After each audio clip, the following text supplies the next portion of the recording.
Hi everyone, welcome back to my channel. My name is Jenny and I'm starting my March reading wrap up today. So the first book that I finished in March was By the Fire We Carry by Rebecca Nagle, and the subtitle of this is The Generations Long Fight for Justice on Native Land. This is about the 5 tribes as they are listed, which include the Cherokee and the Muskogee, and 3 others. And Rebecca Nagle is a member of the Cherokee Nation, and she is a journalist. And she covers a very important decision that was ruled on by the Supreme Court in the last couple years around the land ownership in the state of Oklahoma. And so I have done an extensive Fresh Reads reading vlog on this book. This is on the Women's Prize for Nonfiction long list for 2025. So if you are interested in learning more about this, then please check out that reading vlog. I really enjoyed this. I think it's a very important book. Indigenous, First Nation, Native American issues are very important to me, and I am not super familiar with Native American struggles as I am with the ones in Canada, so I wanted to pick this one off of the long list as a fresh read in order to increase my understanding of Native American issues. And so this is a really great book. I do highly recommend it. Like I said, go check out my reading vlog to learn more about this one. And I will check in again with you when I have finished another book. Hey everyone. I finished my second book, I think, of March, which is The Creative Act, A Way of Being by Rubin. This book has gotten lots of hype, lots of commentary since it came out, and there's a lot of books that talk about creativity and counsel people on creativity, and this one I think did it in a way that is very succinct, short chapters, short little vignette style sections, and then small quotes to try to inspire. And I'll be the first to admit that I don't seek out books like this to help me creatively, but why I wanted to read this for my Patreon book club and why I think these types of books are important is because they can help you to examine the creative side of yourself in a different way. And I think that this book does that in a few different sections. I've actually tabbed quite a few spots, different ideas that I thought resonated. I especially liked near the end of it the section about cooperation and working in collaboration. That is something that I do. That is something that I've done in different contexts, not just as an artist, but also as a manager, as a programmer for a museum.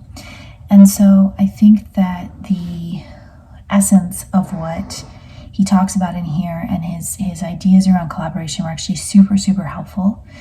And I will reread that section just to make sure that I've absorbed as much of it as I can, because I think that it's an underrated area of creativity, but almost all creative endeavor has some sort of collaboration involved in it. Even if you're singularly making a piece of art, if you follow through and that piece of art goes forward into a gallery space, a museum, or is sold to someone, there's people who you're collaborating with. There's people who help to make that work manifest in the world. And it could be a very small manifestation or it could be something larger, but I just really liked the way he framed that. There's a lot of people who put this book down as not being something that is a step-by-step guide to getting you through a creative block or something like that. And that is definitely true. I think you have to be very discerning when you're picking a book about creativity, about what you actually need in the moment from that book. These books are not universally designed or put together to have one sort of effect. You know, something like Julia Cameron's The Artist's Way is designed as a workbook, and there's a lot of other books on creativity that are also designed as workbooks, and those workbooks are there to help you step by step, you know, have a guide to creativity. And that's not what this is. This is a book about looking at the world, about looking inside yourself, and about, you know, getting into that creative flow and all the different ways that creative flow can manifest in your life, and all the different things like the inner critic voice, and different things like that that can hinder your production of something. The whole idea of perfectionism, and how perfectionism is a limit to you actually completing your work and getting it out in the world, and then your sense of self and your sense of well-being. And he really believes that that's a fluid thing, that that's something that's always changing and moving and evolving, as is your work. And so the work you create today, when you sit down to make it, you're going to go back to that same piece tomorrow, and you'll be a different person who's making it. And so there's a lot of different ideas that are thrown around in here. I think some of them will stick with some people and some of them won't. And so you kind of have to, if you're creative and you're looking for ideas about creativity, you're going to have to read through this and decide which ones stick with you and which ones don't. You certainly don't have to read this all in one sitting, in one go. You could pick it up here and there. I think it's definitely designed to be read that way. It is not a book that has some,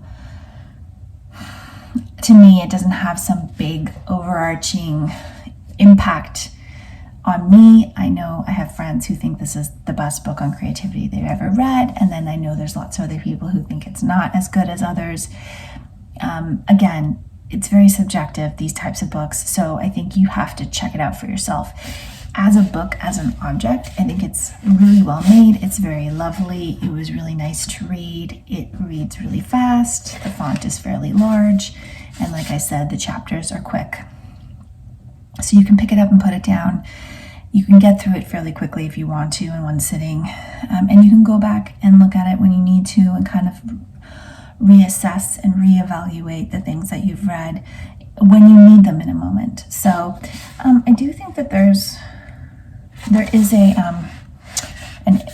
a table of contents, or as it's called here, 78 areas of thought.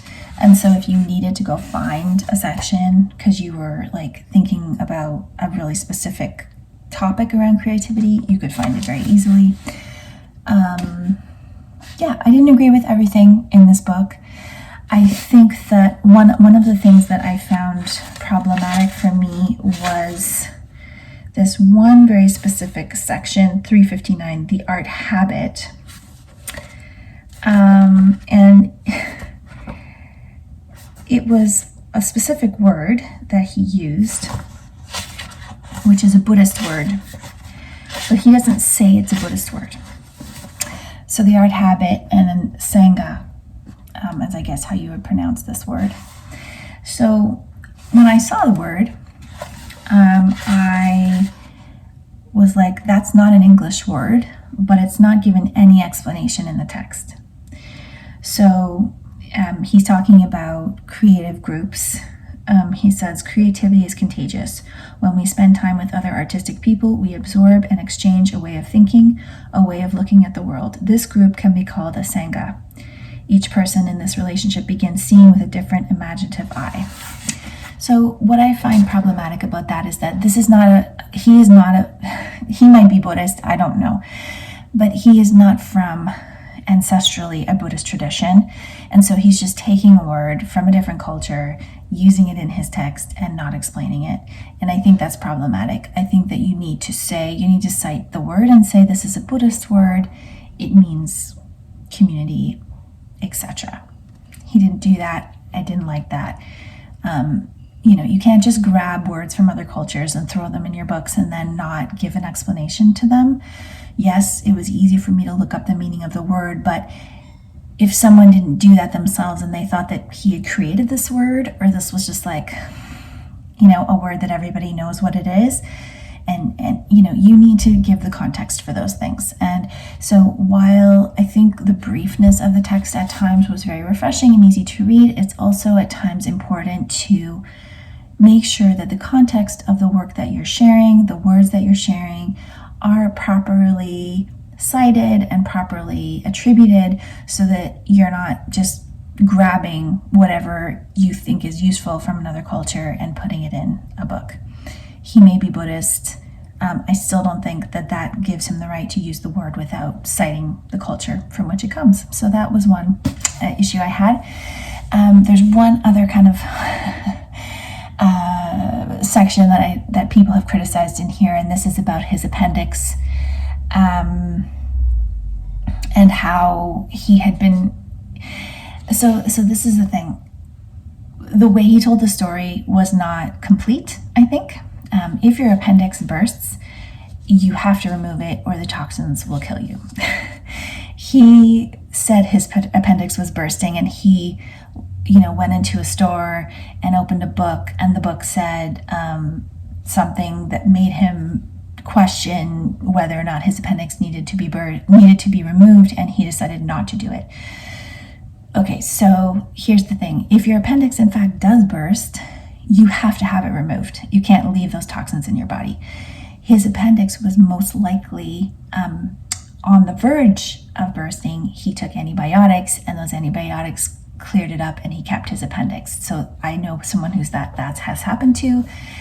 But if it actually bursts, you can't keep it in your body. So he didn't really explain that properly, and I think because of that, it makes the story sound glib, and it makes the story sound like it's not medically accurate, and therefore it's problematic for someone reading it. And again, this is a problem of brevity. He just should have put a bit more context in there.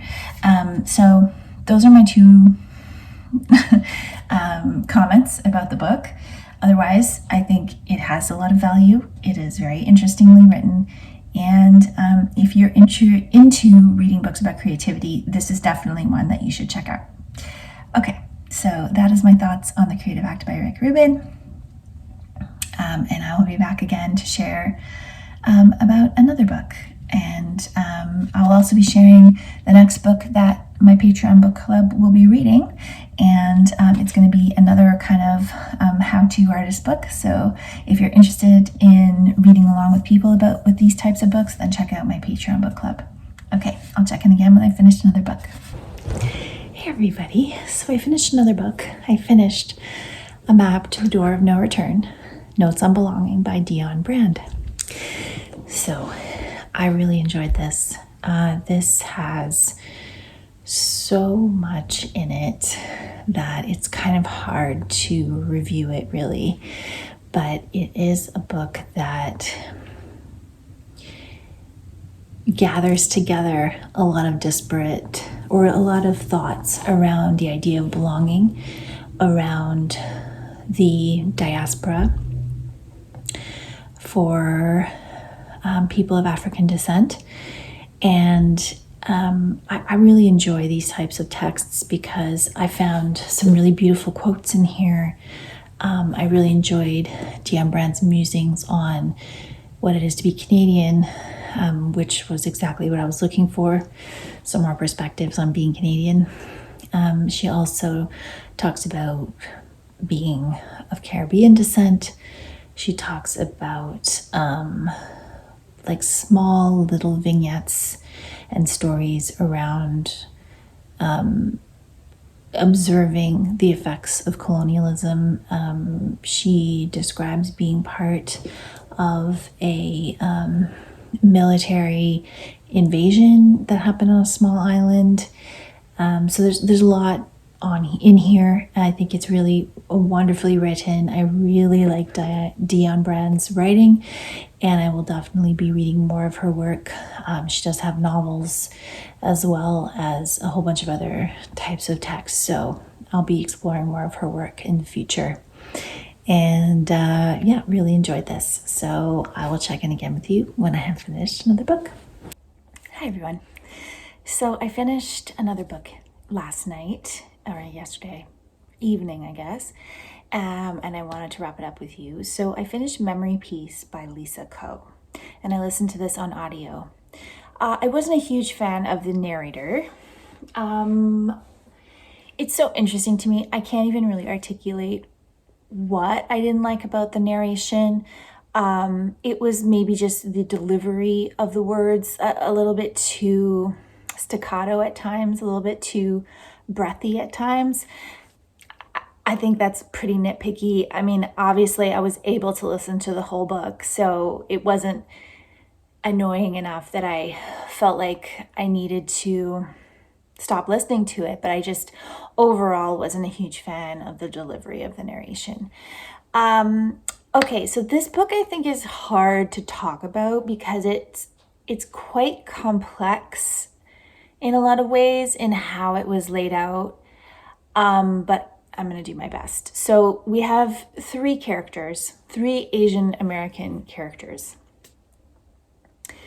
They are young women in the 80s, and they come of age in the 1990s in the New York area.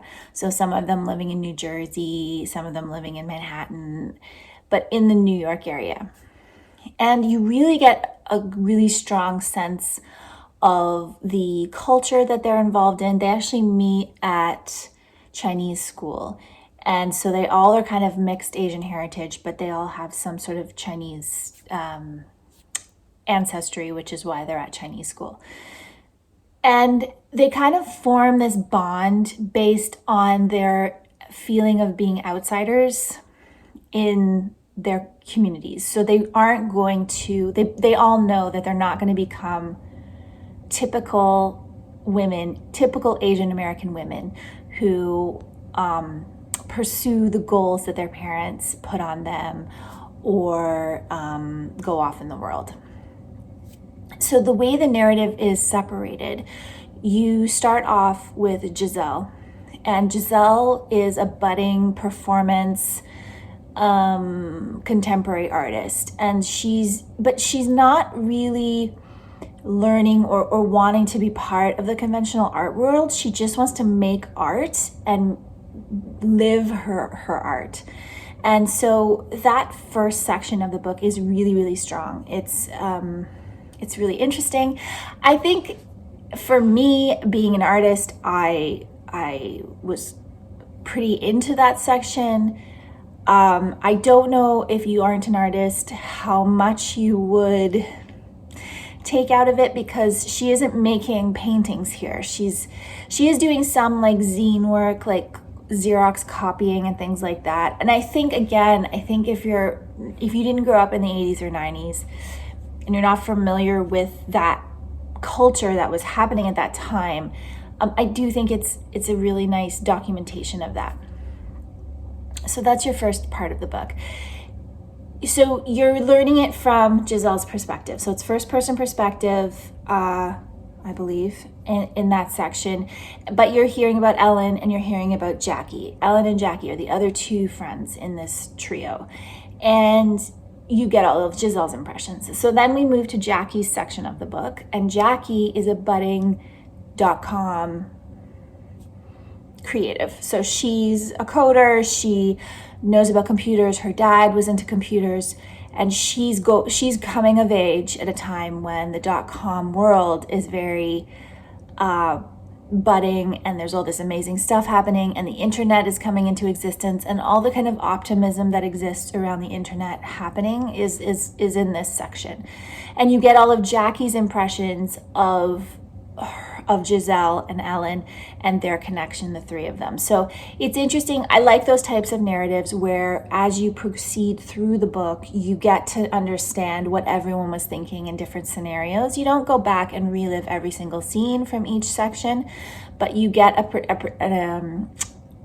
concept of what Jackie's perspective was as she was growing up in this friendship, and also in her life, and how different her life was from Giselle's, and like how those things fit together, how their lives fit together. And also, so you get, rather than the art scene of New York, you're now getting the like burgeoning internet culture with these young Jackie's obviously an Asian woman in a very male-dominated field, and so you get a sense of that. You get a sense of the the microaggression, racism that she experiences. You get a sense of her being treated maybe differently because she's a woman in this very male-dominated industry. So again, all these senses are coming up. Throughout, there are kind of these little indicators that these little moments where you're getting these random kind of lists of items that are cataloged in some sort of a archive. Okay, so I can't remember how often that happens. I think it's just a couple times in the beginning. So the third part of the book goes a little rogue. So I think, after the first two sections, it was very much a 4-star book for me. When we got to the third section, things went a little rogue, and they didn't become horrible because the writing was still good, but I think that the book turned in a direction that made it a little bit harder to jump that leap into Ellen's perspective. And this is because, when we're having Giselle and Jackie's perspective, we're still in the 80s and 90s. And so we're coming of age, the new year, the millennium is coming, Y2K, all those types of things are talked about. And Ellen is very much part of Jackie and Giselle's story enough that you do know stuff going on with Ellen. You know what's happening with Ellen in this time frame. But we have a really big time jump for the next section, and that is Ellen at 60 years old. So we're in the year 2040. And, a lot of stuff has changed. So the world has changed. The world has descended into some sort of, we're talking about the US here. They really didn't talk about the rest of the world very much, but at least in New York, Ellen is now living in a situation where she is, kind of in her communal home. They had a communal garden. Ellen is the activist.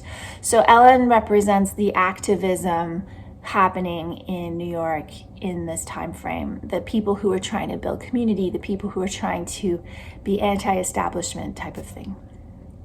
But we don't get that time, we don't get Ellen's perspective in the same time period as we're getting Jackie and Giselle. So we've skipped a lot of time, and I think the time jump, while interesting, I did find it very interesting to have that time jump. It was disorienting, and you get snippets of Jackie, you get snippets of Giselle, you get snippets of what's happened with them, and I just found that last part kind of disjointed.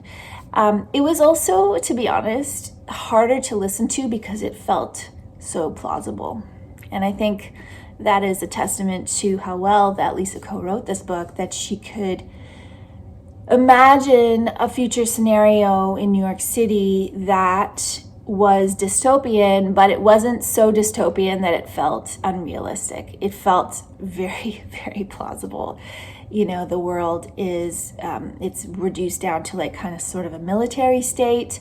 There's an extreme gap between those that have and those that have not.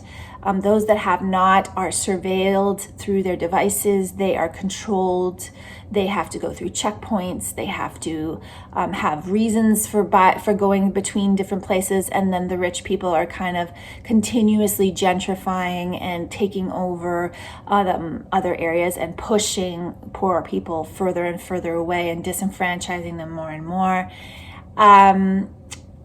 And there is a sense of hope that the novel ends with, which I don't know. I felt like that whole last part kind of speculated too much and didn't really stay true to the characters, even though it's called Memory Piece, which is based off of a piece that Giselle did. It's also about the entire text is this piece that Giselle is doing. I think that's how I interpreted it. I don't think that's a spoiler to tell you. I think that the book, the way the book is told, as you get to the end, you realize that this is the legacy that Giselle was trying to preserve for future, because the book is about time. It's about time. It's about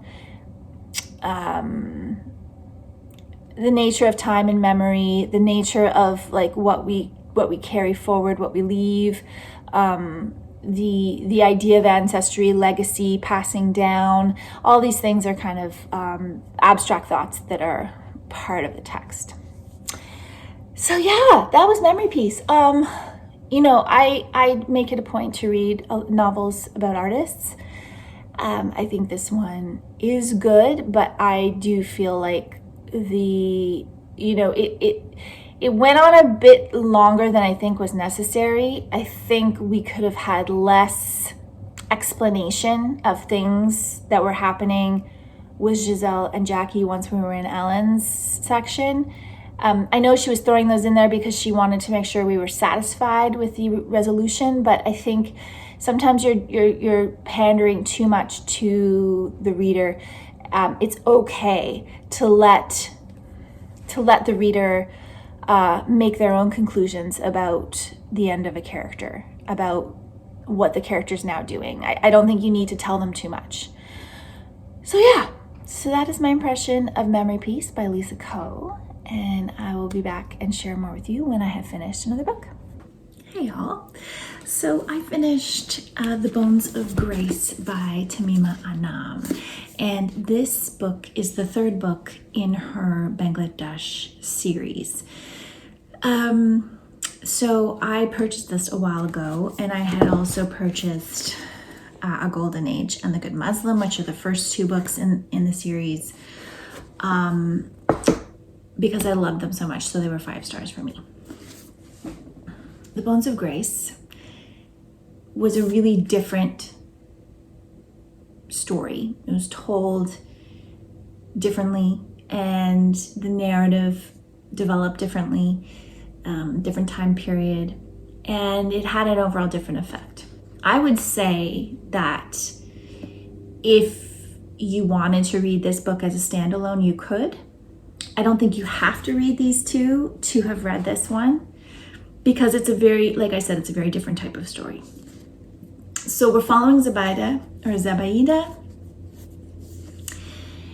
and she is ultimately searching for who she is. I think that's the main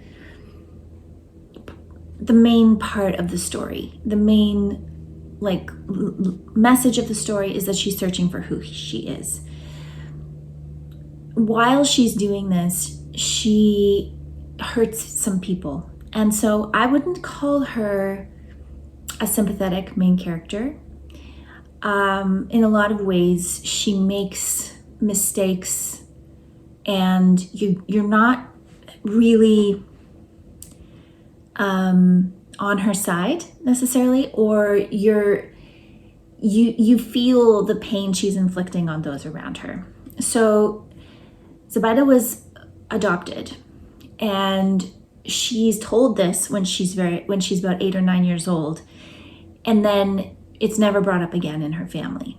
And so she feels this emptiness inside based on that lack of knowledge, of understanding of who she came from. Even though her adoptive parents were lovely, she also has a childhood sweetheart whose parents are friends with her parents, and this is Rashid and her have it's always been understood that they were going to get married.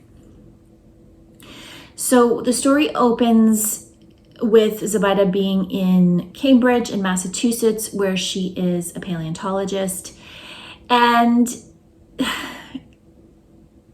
unfortunately, the story, I really liked it at the beginning, and I thought it was quite propulsive, and I was reading through it because I really wanted to know who Zubaida was in relation to the characters in the first 2 books, but also to just find out what's going on with her. She's talking to Elijah, who is a man that she is in love with.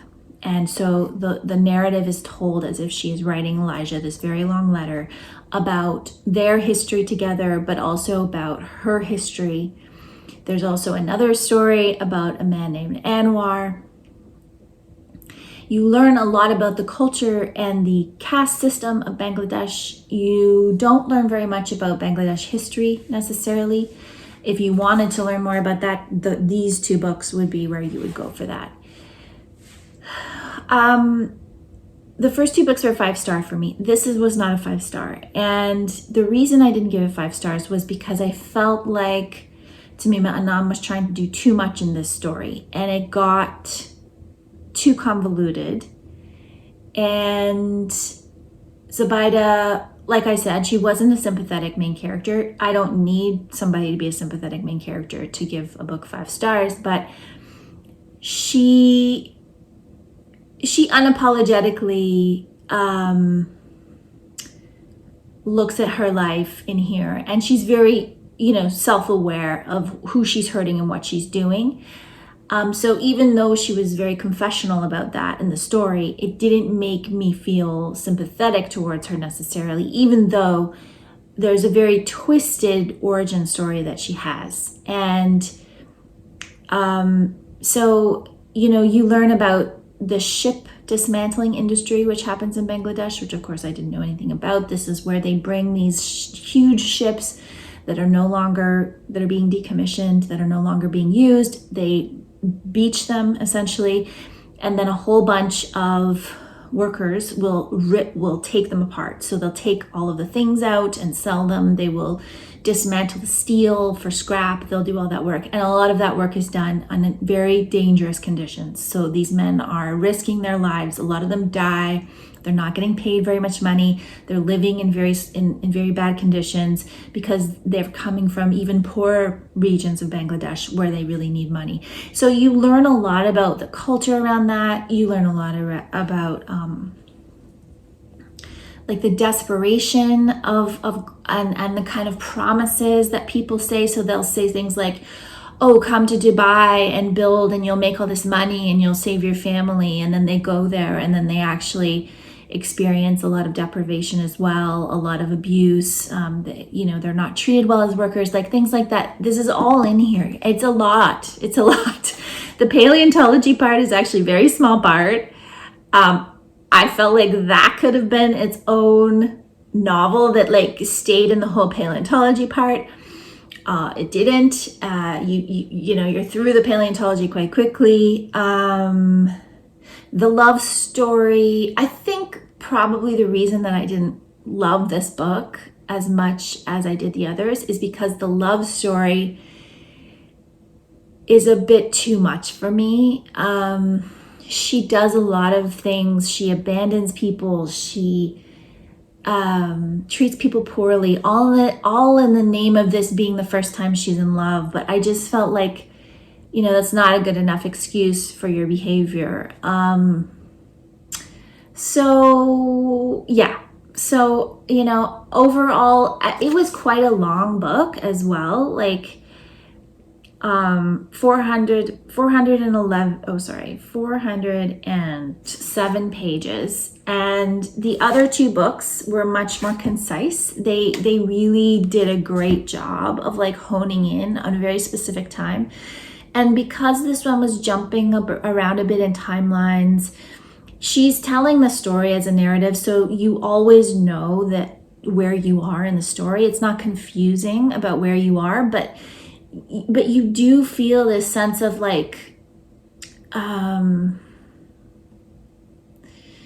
I think there were just too many people we go into a couple different perspectives because we're trying to unravel the mystery of Zubaida's ancestry. So we find out where she comes from. We find out who her parents were. There's a very complex and layered history in there, and it just became kind of convoluted. It was a bit too much. I wanted to love it as much as I loved the first two, and I just didn't love it that much. That's not to say it's a bad novel. Tahmima Anam is a wonderful writer.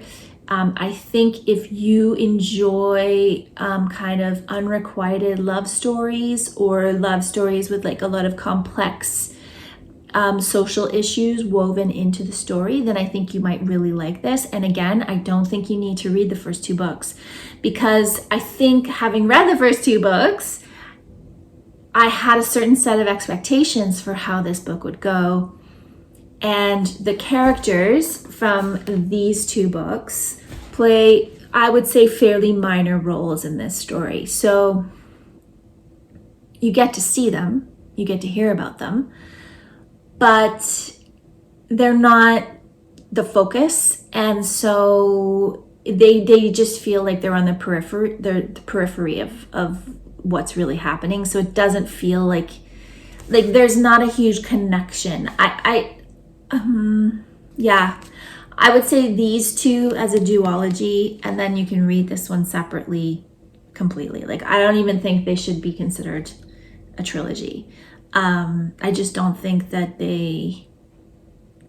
this one, I mean, it's trying to share about a new generation, a new set of problems, but it brings in so many different levels of problems that it becomes very convoluted. And so the main story that was so compelling in these 2 is not as compelling in this one. So yeah, that is The Bones of Grace by Tahmima Anam. And I will be back again when I have finished another book. Hey y'all, I finished Neneh Cherry's memoir, 1,000 Threads, this week, and I just found out that it has made the shortlist for the Women's Prize for Nonfiction, so that's very exciting. So this was a really interesting memoir about Neneh Cherry's life. She, if you're not familiar with her, she is a musician, pop star, a child of very creative people, and she really honors her parents in this memoir. And she has been, around the production of lots of amazing music throughout the 70s and 80s. She's a mother, she is a partner, she is a world traveler. She's experienced a lot of prejudice and racism in her life. She is of mixed heritage, Swedish and African, and so that brought her a lot of richness in her life, but also, of course, a lot of challenges. She's lived all over the world, and so all of that is shared in here. I did do a full my Fresh Reads reading vlog 2 is all about this book, so I will link it down below, and you can go and have a watch of that if you're interested in finding out more details about this memoir. And I will check in again with you when I have finished another book. Hi all, I just finished Good Girl by Aria Aber. This was my fresh read for March, and I really enjoyed this novel. This is on the Women's Prize long list, and soon, probably by the time you're watching this, we will know if it's on the short list or not. I gave this 5 stars. I thought it was such a brilliant coming-of-age novel. It tackles so many issues in such a brilliant way. Aria Aber's writing in her 3rd language of English. She is a poet. She writes. Her writing is great. I can't wait to see what else she writes. I think her examination of growing up Afghan immigrant in Germany was brilliant. I think that it really, to me, is a perfect example of a coming of age novel where, you've got this character who's, carries shame, doesn't know their identity, is hiding things about themselves, is trying to figure out who they are, and they come out the other side. And that is the key, I think, always when you've got a novel about coming of age, is that you want to see the character fully step into who they are. I just think this is, the title is perfect. The theme was worked out so well. I just really enjoyed this. I did a whole reading vlog about this book. I will link it down below. I read some passages, and you get a better sense of my overall thoughts of the book in that vlog. So head over there if you're interested in learning more about this book. A lot of people are turned off about it because it has drugs and partying in it, I would really encourage you to not let that deter you from this book. It is a big part of it, but it's not, to me, there's not too much. To me, it's a big part of her life because that is a scene that she's part of. It's her friend group. It's her time. It's the era she's growing up in. And so you have to kind of put all of that together. And even if you didn't experience this type of an atmosphere, and I certainly didn't to this degree either, you can still appreciate, I think, the conversations that are had in here, the explanation of the lifestyle and the way the lifestyle propels your youth and like moves you through your days. I think that's a really important part as well. So check it out. Good Girl by Aria Aber. And I think I've got one more book that I'll be finishing this month, so I will check in with you when I have finished it. Hey everyone. Last night I finished Art for the Ladylike, an autobiography through other lives by Whitney Otto. And this is a collection. It's interesting, she kind of refers to it during the book as a collection of essays. It doesn't feel as disparate as that, except I guess you can say that there is a little bit of repetition here and there in some of what she's saying. I think maybe the repetition is not direct, but she does reference a few aspects of her family, and she calls back to things in different parts of the essays, which I actually found for the most part to be just reinforcing points she was trying to make. So the whole premise of this book is that Whitney Otto is reflecting on her life as an artist and mother and woman and feminist and human being, through sharing about 8 different female photographers across the ages. I found it actually really interesting because she has personal connections to all these photographers, not just that she's written about them, but that she's admired their work. And so she talks about how their work has gone with her through her life.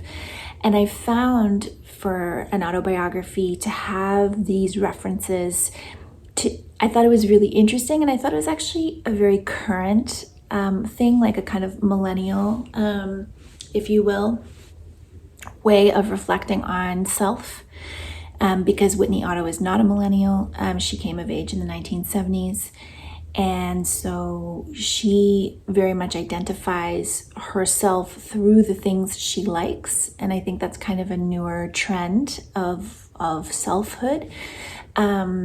So if you're not familiar with Whitney Otto, she wrote the very popular novel How to Make an American Quilt, which also became a film. And this book, she also talks a lot about how that book pigeonholed her in the literary industry. So this book covers a lot of different things. I'm actually going to do a full review of this because I doubt there's a review of it on BookTube, and I think it's got a lot of interesting things to say. So if you're interested in learning more about this, if I've already done the review, it will be linked below, and otherwise you can check out on my channel and find the full review. But this, I don't think it's for everybody. I think if you like art, I think if you like learning about women and understanding the experience of women in different industries, then this is a really good one for you. You also learn about 8 different photographers. So if you are, researching any of these women, then this would be a good book for you to reference at least the chapters about them.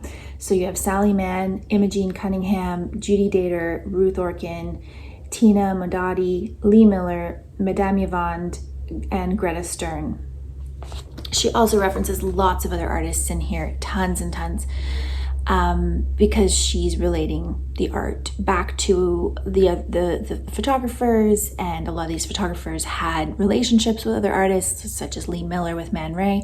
So there's lots of interconnections within the text, which I found to be very entertaining.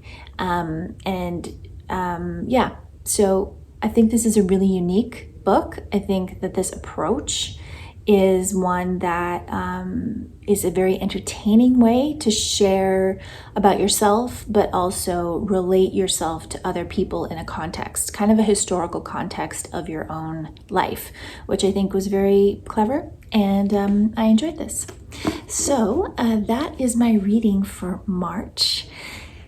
Right at the end, I'm really actually happy because I was able to wrap up a lot of books that I have been carrying over from January, February. It came into March. March is such a long month that I was able to like slam them out, and that felt very nice. So thank you if you made it this far, and I will be back again soon with another video.